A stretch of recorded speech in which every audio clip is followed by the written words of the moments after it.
All right, good morning, everybody, and welcome back to True Crime Loser. I hope you're doing well this morning. Real quick, if you want to support the channel, I got some Patreon and PayPal links in the description. I would really appreciate it. All right, so today we're going to talk about the first chunk of the Grant Amato interrogation. And I think what's more interesting than anything really said in this first chunk is just seeing the strategies that both Grant and the detectives are going with. I think both have some strengths, some weaknesses, and it's just interesting to see how it unfolds, also knowing that this is for real for Grant. This is for keeps. This is a chess match for his life.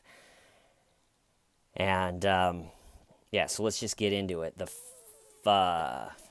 Quick recap. Grant gave his family's entire life savings to a Bulgarian webcam model in a 3-month period. He was fired from his nursing job for possibly, the charges got dropped, but they think he was stealing drugs and administering them to patients. It's not weird at all. So then he was fired, fell into a deep, dark, lonely depression, and the only thing that helped was talking to a Bulgarian webcam model named Sylvie. I was laughing last night that if I, doing research for this case, went and found Sylvie the Bulgarian and just fell head over heels for her too. Just no more episodes because I sold my computer to give it to Sylvie. I need her. And so he, in a 3-month period, gave his father's entire retirement to a Bulgarian, which I also don't totally understand. How does that happen? How do you not guard your assets better than that? In one point in the interrogation, he goes, I was asking for some money and they thought I was promoting my gaming business online. And I mean, maybe that works for like $10,000, but how did he get his hands on the whole fortune, the whole retirement? It seems, I don't know, seems a little bit weird. But in a 3-month period, he spent it all, just wired it to Sylvie. And then, so once his family found out just the extent of how much he spent, they said, you got to go to a internet rehab porn center place because this is insane. So he goes to this place on December 22nd, and he's there from December 22nd to January 4th. That has to be the saddest Christmas, New Year's that you can possibly have. Just, hey, Merry Christmas, roommate. The roommate's like, don't wish me a Merry Christmas. We're in an internet porn rehab center. Can we just... Happy New Year, everybody. Anyone want to go try to find an internet connection? They're like, yeah, let's do it. That's how they celebrate. They just, instead of popping a champagne, they just connect to the internet for the first time. Sylvie. So just a real depressing Christmas and New Year's for old Grant at the internet porn Bulgarian rehab center place. And upon getting out, his parents picked him up and they brought him to a California pizza restaurant and they said, Grant, we know you love Sylvie, the Bulgarian, but it's just too expensive to talk to her. $600 for an hour to talk to a woman that you've never met is just insane. So you can come back and live in our place, but you can't talk to her anymore. And so he agreed. And then a short time later, the dad found out that he was talking to the Bulgarian and picked him up by the shirt and said, get out of here. You got to leave. You broke the contract. And so they had an all-out blowout fight. And according to Grant, at about 9:30, after fighting and packing up and fighting some more and going through the whole process that you can imagine for moving out of the place that you've been for your whole life. He'd never been on his own, never moved out of this house. After a couple hours of going at it with his dad and packing up for the first time in 29 years, he leaves. And again, this is all according to Grant, and then I'll go and do according to the cops after this. So then according to Grant, he drives to a Publix where he knows he can get free Wi-Fi, bums around there. After a certain point, he goes and meets his brother on the side of the road. Just a weird side of the road meeting.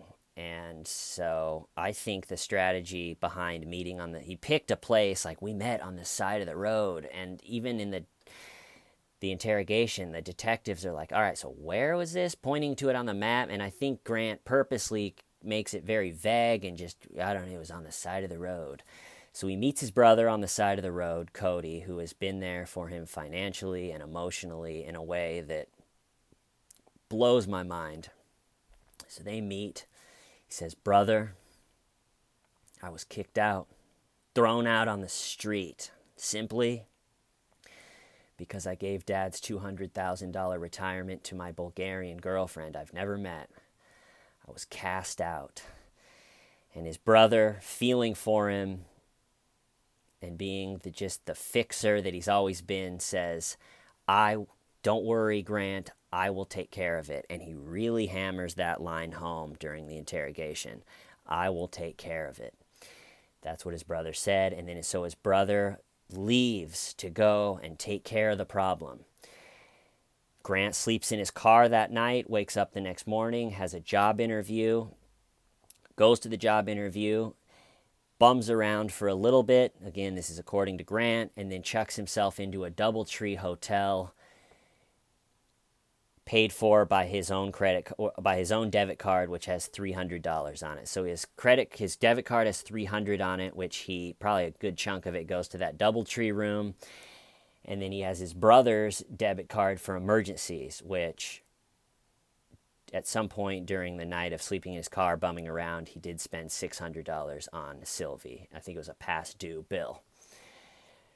Okay, so Grant is in a hotel room by himself after meeting with his brother, and the next morning he wakes up and says, you know what, I'm going to go out to my car and get a water bottle.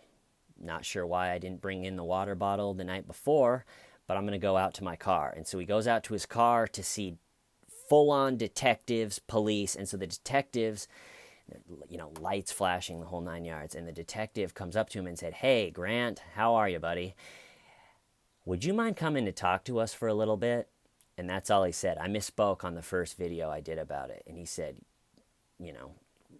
that's all. They didn't say your parents and your brother were executed and are dead. We found them this morning. None of that was said. He said, Grant, would you mind just coming to talk to us?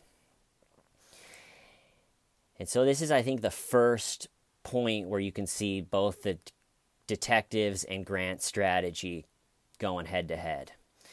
And so Grant, his strategy is that he was asked to leave. He met with his brother, did the job interview, and now is in a hotel, and therefore has no idea what's going on. I was cast out. I'm in a hotel room now. Of course I'll come talk to you. He doesn't ask why, because why would he? There's nothing that's happened that would make him believe something was wrong. Okay, so the cop strategy is to not tell Grant anything. And they're not going to say, hey, Grant, we have something to tell you. Your parents have been murdered. Your brother's dead. We're so sorry. Can you come talk to us? We want to ask you some questions. They don't do that because they want to see what Grant is going with for this whole thing. He's obviously the number one suspect. After finding his family dead, they were easily able to find out that their family had just been going through complete hell with the Bulgarian nightmare, that there was a huge fight that night, that Grant was asked to leave for the first time, and then they were able to find him at the DoubleTree. So he's, of course, the number one suspect. So just going to talk to him is a no-brainer. So they approach him, would you come and talk to us, please? And he goes, yeah, sure. And that right there already, by not asking what is going on, Grant looks really guilty. Because think about this. You're a guy with a strange looking head and a comb over who is violently addicted to internet Bulgarian webcam porn. You're homeless. You don't have any money. And so taking time out of your day to go and chat with detectives, having no idea what they're talking about, just isn't normal. No one's going to be like, oh yeah, how long? You know, you're going to say, what's going on? Why do you want to talk to me? I don't want to go talk to you. I'm addicted to Bulgarian webcam porn. I got bigger fish to fry, brother. You know what it's like to give your family's life savings away in 3 months? Well, I do. So I got to find a job today. I need to figure something out. I have, so to just, yeah, I'll go talk to you. Anything you guys want. I'm not even going to ask why. Why would I? I'm cooperative. So already that just looks suspect. All right, so they bring him down, set him in the interrogation room. He still, at least according to him, has no idea why. He's not curious. They leave him in there in the room for 15 minutes without even going in. So again, a person that actually has no idea that something's wrong and isn't in their head saying, okay, I need to play it cool so I don't go to jail forever. Same way as Chris Watts doing all of those interrogations, even in the lie detector. At a certain point, you go, the hell with this. What is this for? I'm going out to find my family. I'm not wasting my time in here with you guys. The fact that Grant is so willing to just play along, I'll sit here for whatever. I'm just cool guy Grant, no worries. And so they sit him down. So the cop strategy is, which they did a good job, is don't tell him anything. Let's just see how long it takes him to ask. Because the longer it goes and the longer he rambles on about his anime hobby and how the logo of 7-Eleven is the same in Japan as it is here, it's like this first chunk of the interrogation seems to be really boring, but if you filter it through the fact that Grant never asked, why am I here?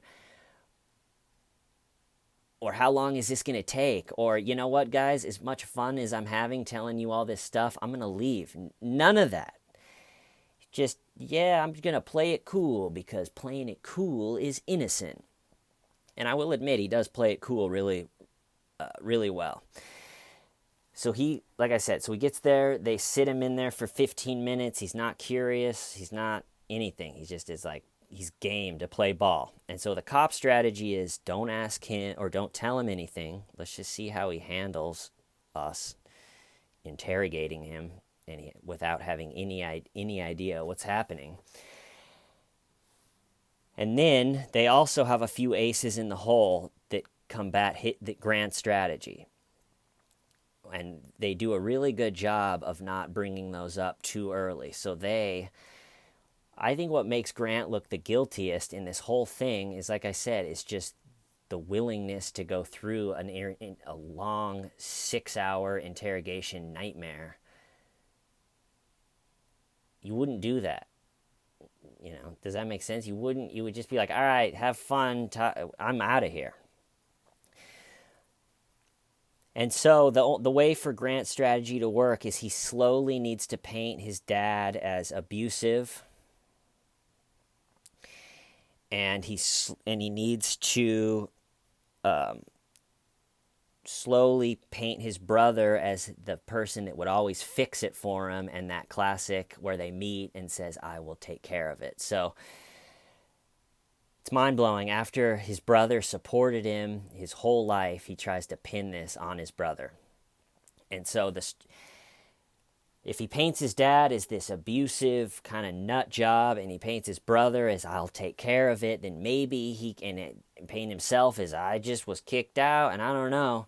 Then he can maybe have it so his brother went back, and then his dad and him got into a fight, and I guess that his brother shot his parents and then killed himself. That's the strategy. And the cops, they let him go for a while thinking that that strategy is working, or but what throws a kink into that is they know that Grant knows something. And they know that by a cell phone tower the day after after the job interview. A cell phone tower puts Grant very close to their house, close enough where he could see the house. So he drove over at one point, and he tries to explain this away by just being like, yeah, I thought I was going to go home, and then I decided not to because I was kicked out. But the problem is that cell phone puts him there, and they know that at the time that he was there, close enough to see his house, there was a news van and police cars due to the family that was massacred.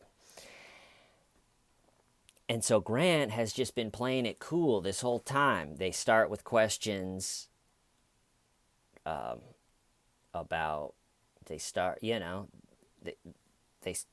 ask him about his life and about his job and about his education, and slowly how,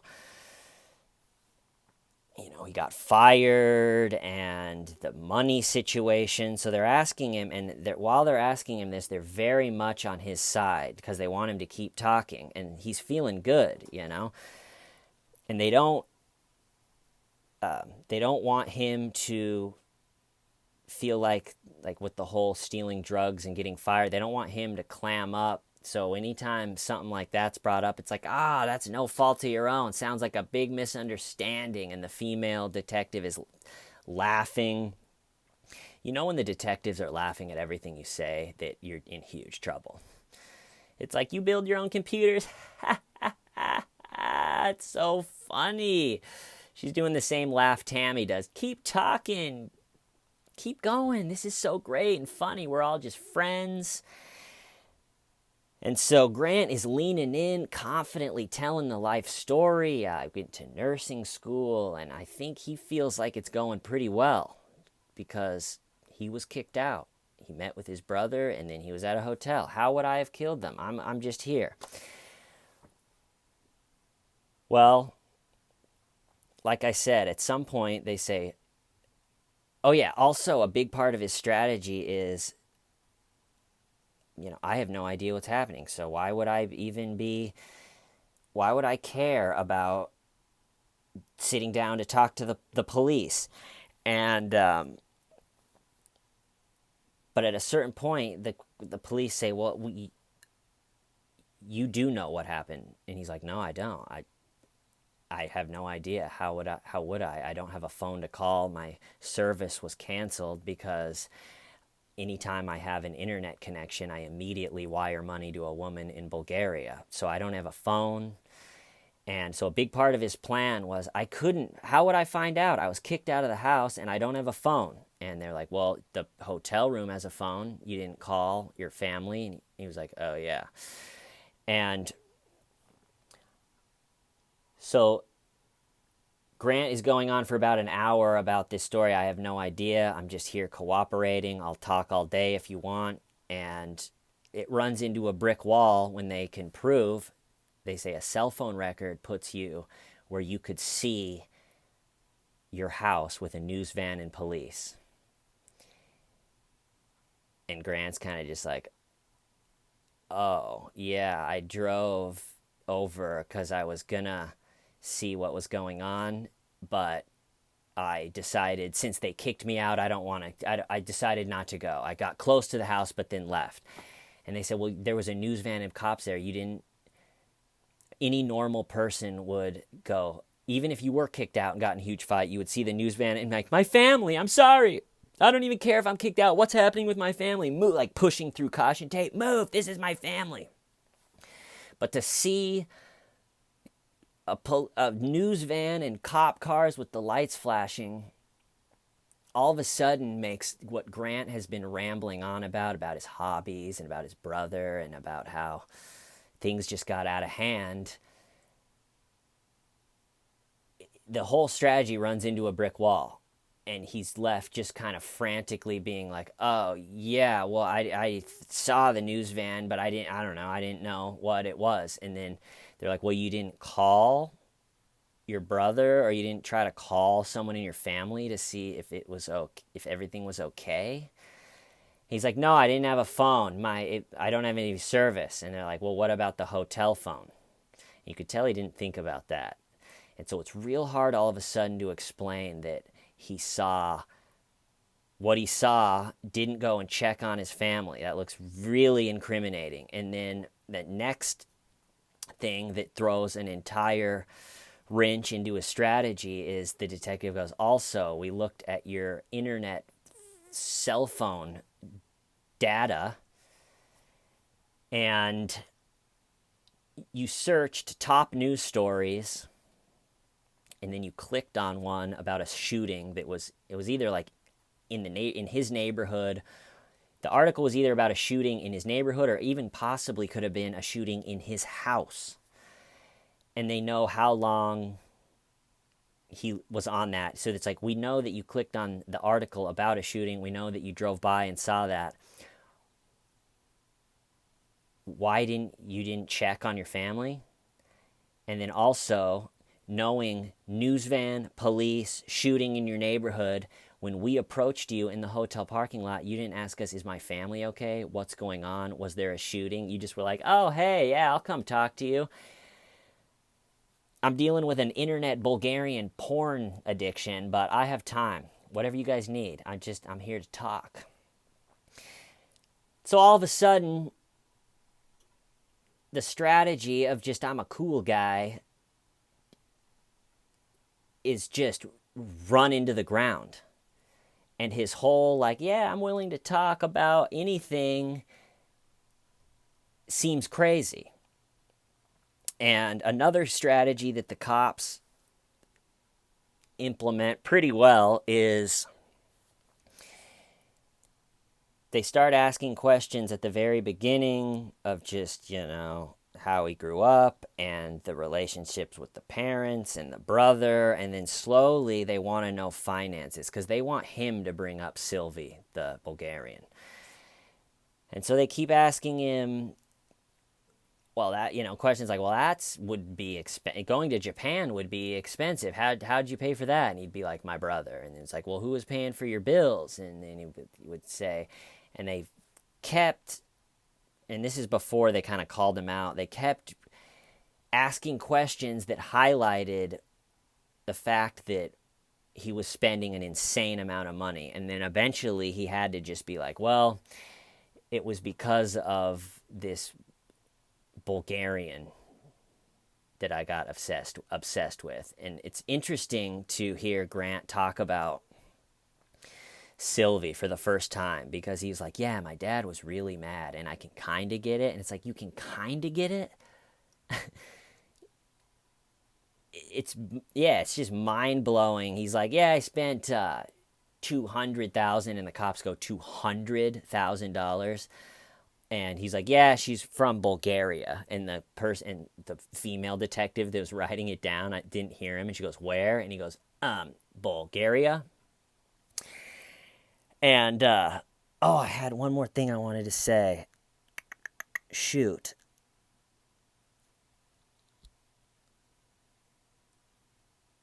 Oh, man, I forgot. All right, so, dang it, I hate when that happens. All right, so they talk about Sylvie, and they, oh yeah, I remember. Thank God. All right, and so the last part of his strategy, Grant's strategy, before he knows that they know that he knows something, is to slowly but surely paint his father into an abusive, kind of reckless father. And so if he can just paint his dad just enough as abusive, and paint his brother to, I'll take care of it, he can try to make it look like they got into a huge gunfight. But it's almost funny, because he can't totally lie and say his dad was awful and beat him up and everything, because there's family members left, so they could easily, when it got to trial or something, be like, that wasn't right. That's not how the dad. And so it's funny to hear Grant try to paint his dad as this nut job, because he'll be like, once my dad learned that his retirement gone, he slammed a cabinet into a wall and it was really scary. And he has all these examples of like, and he picked me up by the shirt once he knew that he had to work for the rest of his life. And it's like, yeah, Grant, what do you expect? If he would have spent my retirement, I would have ripped the cabinet off the wall and made Grant eat it. And then I would have picked him up by the shirt and used his head to open the door. They probably would have found the door in the door frame 3 states over with the size of that thing. But so all of the like, my dad is so mean is just like totally, he's like, he slammed a door when I spent all his money.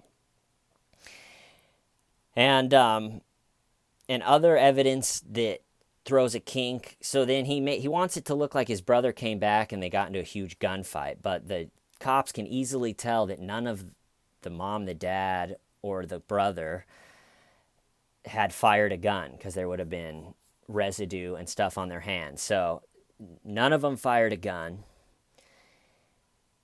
They know that he went and looked and saw a news van and cops and didn't think to ask what was going on. They know he looked at an article about a shooting and, again, didn't think to call or to ask. And then as the detectives came up and approached him and said, yo, can you come talk to us for a little bit? He didn't ask, is my family okay? So I think that right there is enough to destroy Grant's strategy that he thought was working for the first hour.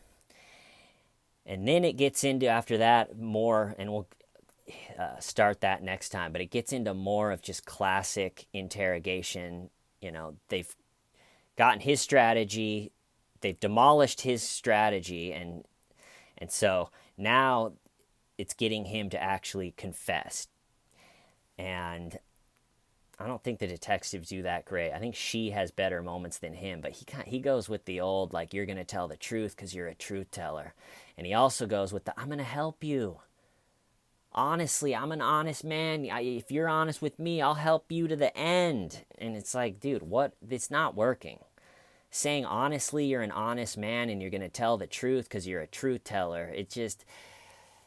But anyway, we're going to pick it up next time. I am back in Frederick, Maryland, doing stand-up this Sunday night. I am going to be opening for my friend Lance Weiss. Super funny. He opened for me the last time I was there when I headlined, and we just switched it up. We're headed back. So if you search The Cellar Door in Frederick, Maryland, or comedy, The Cellar Door, it's called The Cellar Door. The show starts at 7. I think it's $10. I'm probably only going to do like a 10 or 15 minute set. I'm trying to do just a bunch of shorter sets right now and build a bunch of new material, and then when I have enough, go on a tour for you guys. So I'm just working on new material, and like I said, I'm just doing like a 10 or 15 minute spot, but still, I'll be there. Come say what's up. I love you all. See you next time. Why? Starving why? Shum.